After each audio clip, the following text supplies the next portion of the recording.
I promised a friend of mine, well, a young friend of mine. He used to be my student. So one of those people na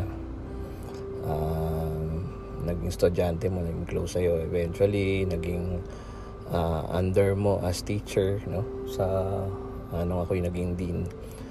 And wala, syempre kwentuhan. It's been a long time since I've had conversations with people, no? Syempre lockdown tayo, 2 years na, no? And tama-tama kasi 2 years na rin akong wala sa dati kong school, no? So syempre tawag siya muna, no? She's now handling a course that I used to handle, research. Parang giveaway na kung sino. Anyway, konti na lang nakikinig nito. So she's now handling, the subject that I used to handle. And sabi niya, dapat video ganyan kasi medyo syempre hindi na niya naalala mukha ako siguro or whatever. So I think ang lesson kung na nakuha doon sa mga sinabi namin sa isa't isa kasi just like my other young friends, sometimes we connect with people of older generations like me because gusto mo lang makakuha ng mga words of wisdom or advice, parang in a way you're just like looking at the book of your own life, trying to look at it sa last page and trying to be optimistic about it that hey, at the end I win, no? Good people always win, no? So parang ganun siguro yun, no? Kaya kinakausap mo yung mga matatandang tao kasi gusto mong makita ano kaya kahinatnan ko sa buhay ko when I've continued like this. I'm sure this guy or this woman, no, kung kang kausap mo babae, naka-experience na rin siya ng ganyan, and then eventually he overcame those things, so. And then eventually he's where she is or he is at now. Ako naman, realistic lang ako eh. I'm always looking at it from the perspective what could I have done better.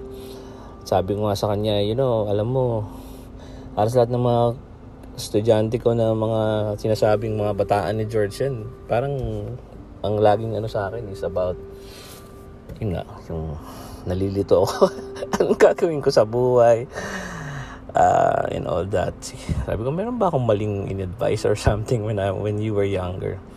And balikan ko, my message is okay lang yan.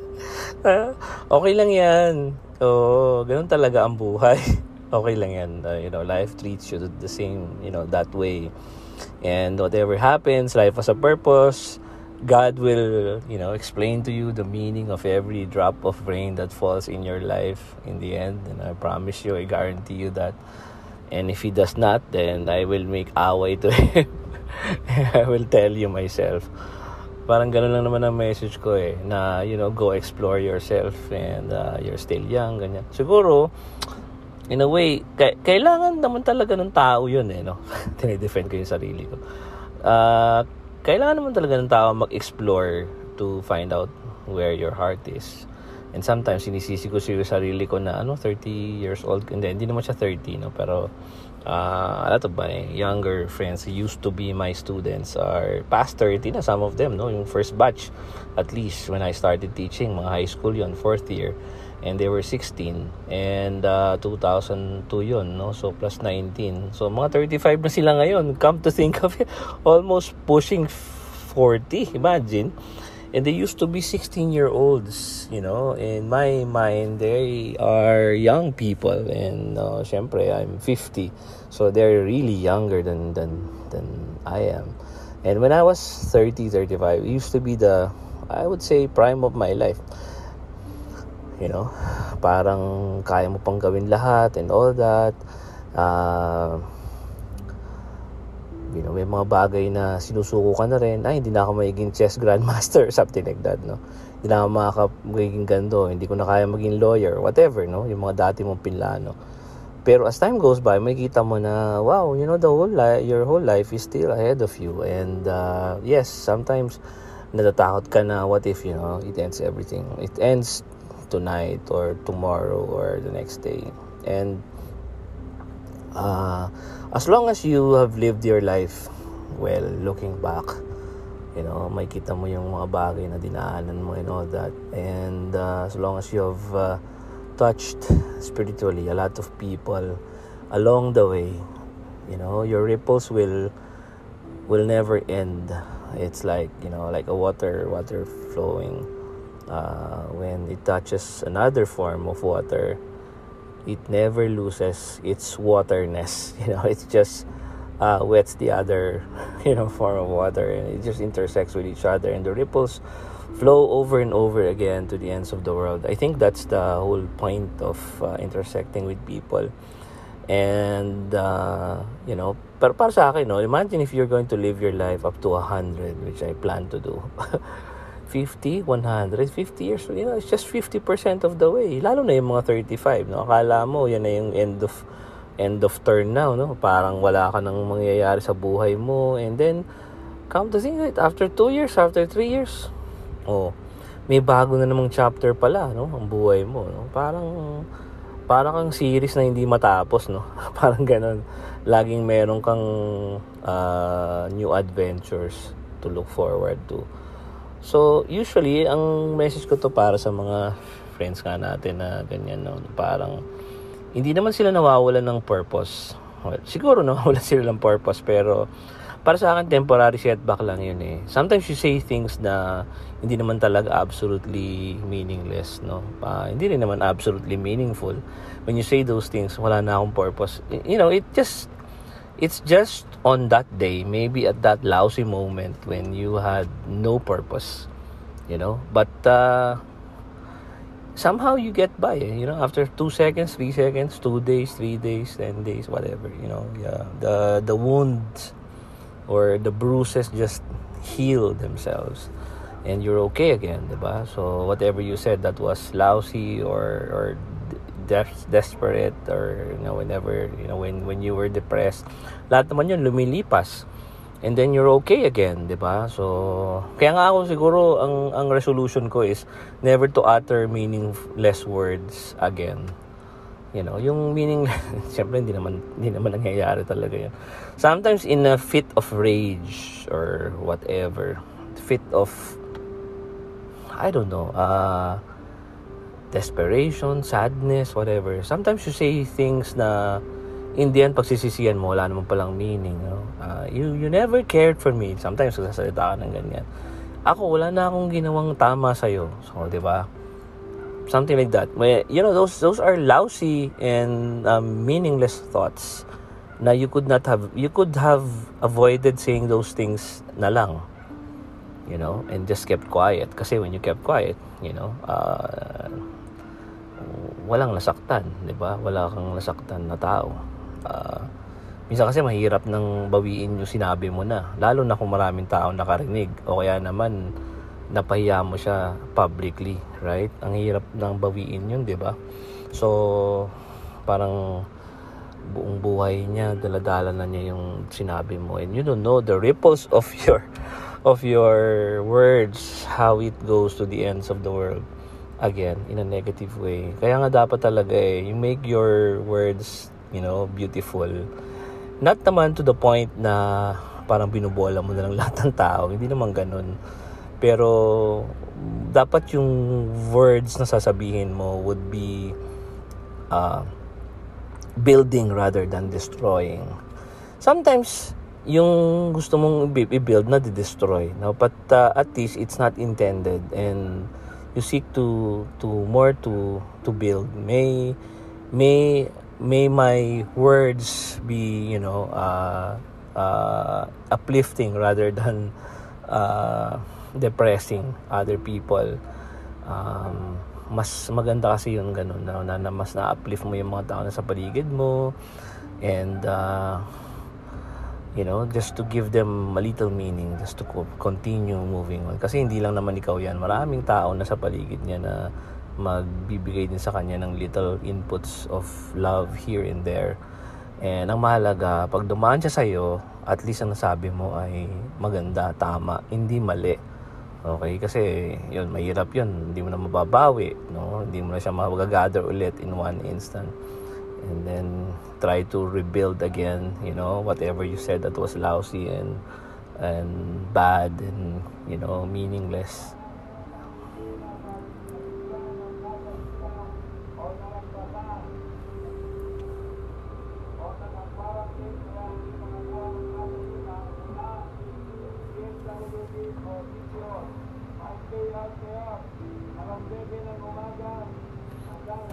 Ayan, narinig niyo ba? May dumadaan. Nakasama pa tuloy sa aking recording to. Hindi ko na ulitin. Diba? So anyway, ayan, katulad niyan, nandito na naman tayo sa may bago na naman daw gagawing quarantine guidelines. Tapos hindi mo alam kung ikaw ba ay lockdown, 24 hours lang ang palugit, diba? Tapos kung kayo ay kasama sa ECQ, diba? Parang hirap ng buhay, no? Hindi mo alam kung ano ang magiging decision. Tapos maraming mga nawalan ng trabaho. Kanina yung isang estudyante ko ng high school, naalala ko pa na very makulit ito dati pero one of my favorites din naman yan, no? Tapos ngayon doktor na siya, pero nakakaiyak yung kanyang story. Hindi naman siya masyadong, hindi siya yung badrama sa buhay, but syempre doktor na siya and nakakaiyak yung kanyang sulat. Sabi niya kasi, 48 hours I had to sign off the 2 or 3 death certificates of 3 new angels. Parang, di ba? Wow. Hirap talaga pag doktor. Kaya naiintindihan ko yung kwento ng away ng mga health professionals sa mga doktor, no? Versus kay Harry Roque. Kasi hindi naman nakikita ng management ng executive department yung nangyayari talaga sa hospitals, How people are simply dying, Sometimes di pa sila nakakarating sa ward, nasa may sasakyan pa nga lang, nasa tent pa lang may mga namamatay na. So talagang, di ba? Noon, katulad isang example na naman yun, sometimes trigger ka and nasasaktan ka dahil sa sobrang dami ng nangyayari, and then you get offended na ano ba sa tingin nyo? Tingin nyo ba kayo lang ang nagmamahal sa bayan, whatever. So, those are exasperation, words of exasperation, and sometimes nagiging meaning siya kasi if it's taken out of context, or kahit na nga i-take mo siya in context, may masasaktan pa din kasi nga ang magiging underline nun is that you favor economics versus safety. And yun, yung mga people na di ba, na nagsalita, masasaktan sila, kasulad ng mga health worker, mga doctors. Tapos kasama-sama mo yan sa IATF, natural, di ba, hindi kayo magiging okay. Tapos ang pakaramdam nila walang sincerity yung apology mo. On the other hand naman, ang tingin naman nila, hindi ako mag-apologize kasi I'm looking after the people who are poor, na talagang puro kayo lockdown, wala na naman parang ganun, no?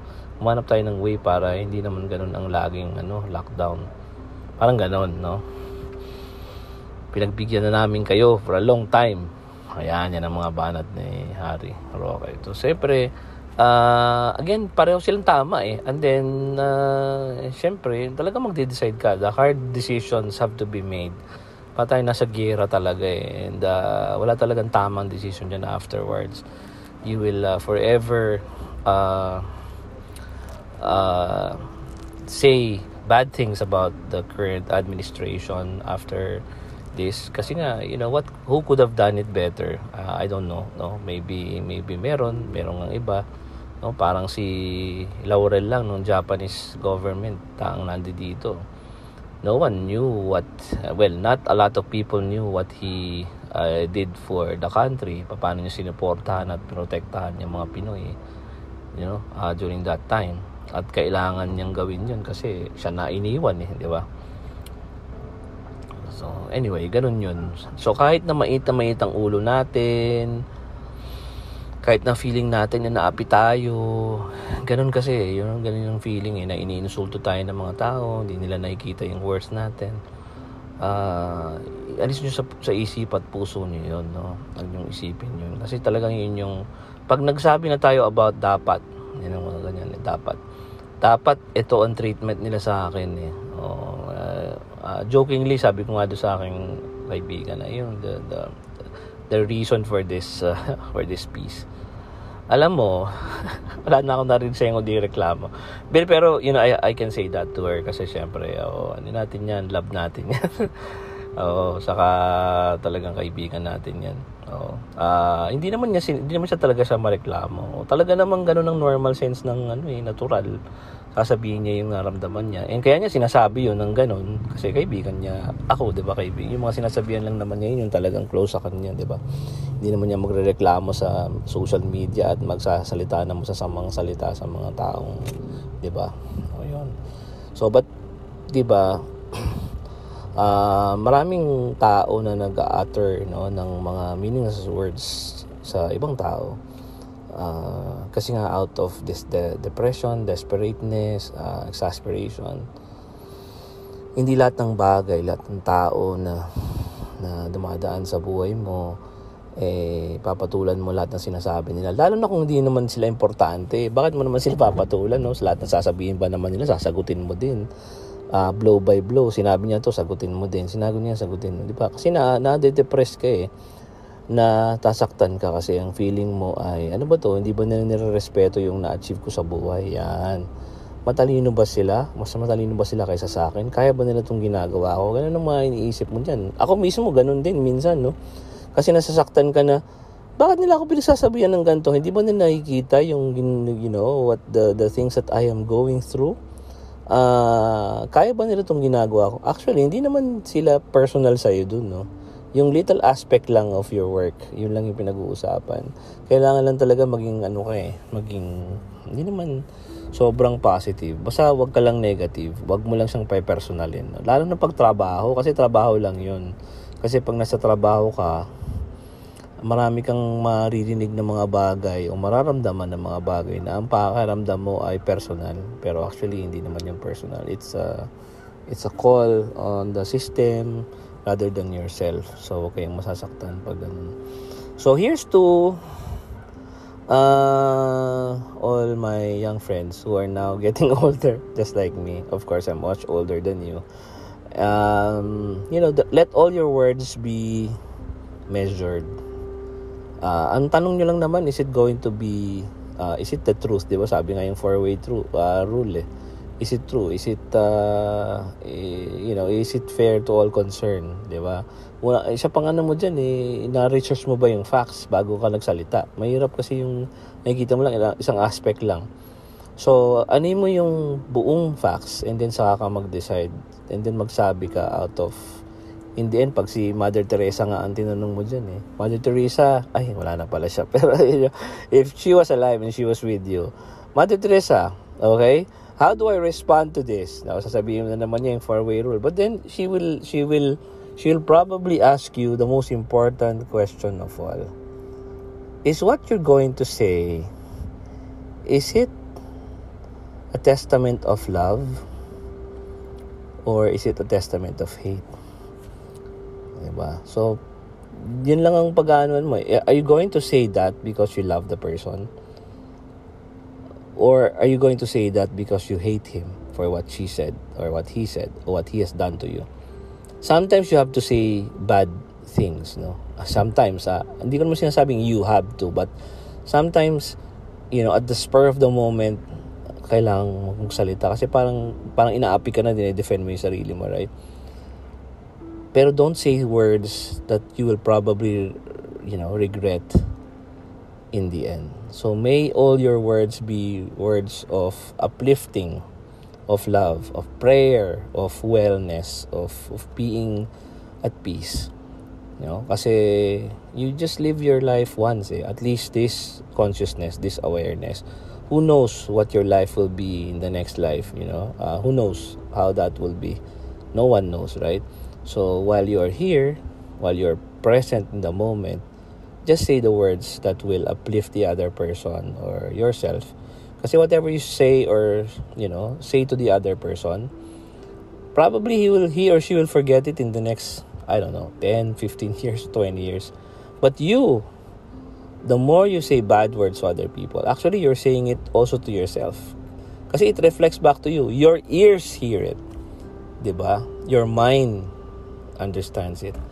Your heart, narinig din ng puso mo yun, and then dumapasok sa puso mo. So if you say bad things about other people, if you say ill things about, how you've been, mistreated, this one, buisit, ganyan, malas, ganyan. So all those things reflect back to you diba? So if you will only say good things about, the world and your work, diba? Sabi nga ni palitan mo daw yung word mo na I got to, diba sabi niya, I got to go to work. Parang ganun I gotta go to work. I gotta rise up early. Diba? Parang ganun I gotta do this. I gotta do that. Diba? Yan ang sinasabi natin. Sabi niya, balitan mo daw. Gawin mong I get to. From I gotta to I get to. It will change its meaning. I get to wake up early. Diba? Mabuti nga nagising ka Yun ang importante doon. Hindi yung poop. O kaya, I get to go to work. Mabuti nga may trabaho ka, di ba? Parang ganun. I get to work hard, di ba? Ibig sabihin, binibigyan ka ng chance na magtrabaho ng matindi, ng mabigat. Oo, kasi kaya mo yun. Parang ganun. So, always look at things in the positive light because, this life is it's just your one. And whatever happens to you is an education thingy for your next life, for your whatever is next out there. So keep thinking good thoughts and speaking good thoughts, and carry it forward, move it forward, pay it forward to the next guy, to the next lady, to the next child. You are trying to do good for the rest of humanity and for yourself. Diba? Yun yung law of karma. Just plant good seeds to whoever. Not knowing when it will come back to you. Not knowing when it will bear fruits. But knowing perfectly well that it will do in God's due season. Thank you very much.